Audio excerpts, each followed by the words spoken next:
Rainbow magic. Amber the orange fairy. A very unusual shell. What a lovely day! Rachel Walker shouted, staring up at the blue sky. She and her friend, Kirsty Tate, were running along Rainspell Island's yellow, sandy beach. Their parents walked a little way behind them. It's a magical day, Kirsty added. The two friends smiled at each other. Rachel and Kirsty had come to Rainspell Island for their holidays.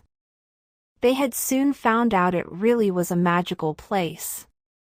As they ran, they passed rock pools that shone like jewels in the sunshine. Rachel spotted a little splash in one of the pools. There's something in there, Kirsty, she pointed. Let's go and look. The girls jogged over to the pool and crouched down to see. Kirsty's heart thumped as she gazed into the crystal clear water. What is it? She asked. Suddenly, the water rippled. A little brown crab scuttled sideways across the sandy bottom and vanished under a rock. Kirsty felt disappointed. I thought it might be another rainbow fairy, she said. So did I, Rachel sighed. Never mind. We'll keep on looking. Of course we will, Kirsty agreed. Then she put her finger to her lips as their parents came up behind them. SSH. Kirsty and Rachel had a big secret. They were helping to find the rainbow fairies. Thanks to Jack Frost's wicked spell, the fairies were lost on Rainspell Island. And until they were all found, there would be no color in fairyland. Rachel looked at the shimmering blue sea. Shall we have a swim? She asked. But Kirsty wasn't listening. She was shading her eyes with her hand and looking further along the beach. Over there, Rachel, by those rocks, she said. Then Rachel could see it too, something winking and sparkling in the sunshine. Wait for me, she called, as Kirsty hurried over there. When they saw what it was, the two friends sighed in disappointment. It's just the wrapper from a chocolate bar, Rachel said sadly. She bent down and picked up the shiny purple foil. Kirsty thought for a moment. Do you remember what the fairy queen said? She asked. Rachel nodded. Let my magic come to you, she said. You're right, Kirsty. We should just enjoy our holiday and wait for the magic to happen. After all, that's how we found Ruby in the pot at the end of the rainbow, isn't it? She put down her beach bag on the sand. Come on, race you into the sea. They rushed into the water. The sea was cold and salty, but the sun felt warm on their backs. They waved at their parents, sitting on the sand, and splashed about in the waves until they got goosebumps. Ow! Kirsty gasped as they paddled out of the water. I just stood on something sharp. It might have been a shell, said Rachel. There are lots of them round here. She picked up a pale pink one and showed it to Kirsty. Let's see how many we can find, Kirsty said. The two girls walked along the beach looking for shells. They found long, thin, blue shells and tiny, round, white shells. Soon their hands were full. They had walked right round the curve of the bay. Rachel looked over her shoulder and a sudden gust of wind whipped her hair across her face. Look how far we've come, she said. Kirsty stopped. The wind tugged at her t-shirt and made goosebumps stand out on her arms. It's getting cold now, she said. Shall we go back? Yes, it must be nearly tea time, said Rachel. The two girls began to walk back along the beach. They'd only gone a few steps when the wind suddenly dropped again. That's funny, said Kirsty. It's not windy here. They looked back and saw little swirls of sand being blown in the wind where they'd just been. Oh, said Rachel, and the two friends looked at each other with excitement. It's magic, Kirsty whispered. It has to be. They walked back and the breeze swirled around their legs again. Then the golden sand at their feet began to drift gently to one side, as if invisible hands were pushing it away. A large scallop shell appeared, much bigger than the other shells on the beach. It was pearly white with soft orange streaks, and it was tightly closed. Quickly the girls knelt down on the sand, spilling the little shells out of their hands. Kirsty was just about to pick up the scallop shell when Rachel put out her hand. Listen, she whispered. They both listened hard. There it was again. Inside the shell, a tiny, silvery voice hummed softly. The magic feather. Very carefully, Rachel picked up the shell. It felt warm and smooth. The humming stopped at once. I mustn't be scared, said the tiny voice.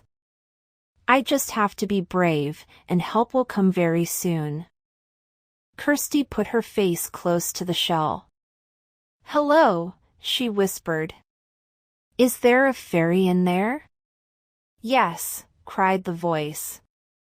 I'm Amber the Orange Fairy. Can you get me out of here? Of course we will, Kirsty promised. My name is Kirsty, and my friend Rachel is here too. She looked up at Rachel, her eyes shining. We've found another rainbow fairy, be quick, Rachel said. Let's get the shell open.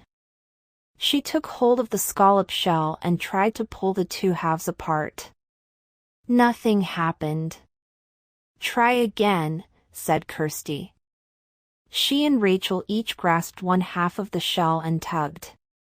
But the shell stayed tightly shut. What's happening? Amber called. She sounded worried. We can't open the shell, Kirsty said. But we'll think of something. She turned to Rachel. If we find a piece of driftwood, maybe we could use it to open the shell. Rachel glanced around the beach. I can't see any driftwood, she said. We could try tapping the shell on a rock. But that might hurt Amber, Kirsty pointed out. Suddenly Rachel remembered something. What about the magic bags the fairy queen gave us? She said. Of course! Kirsty cried.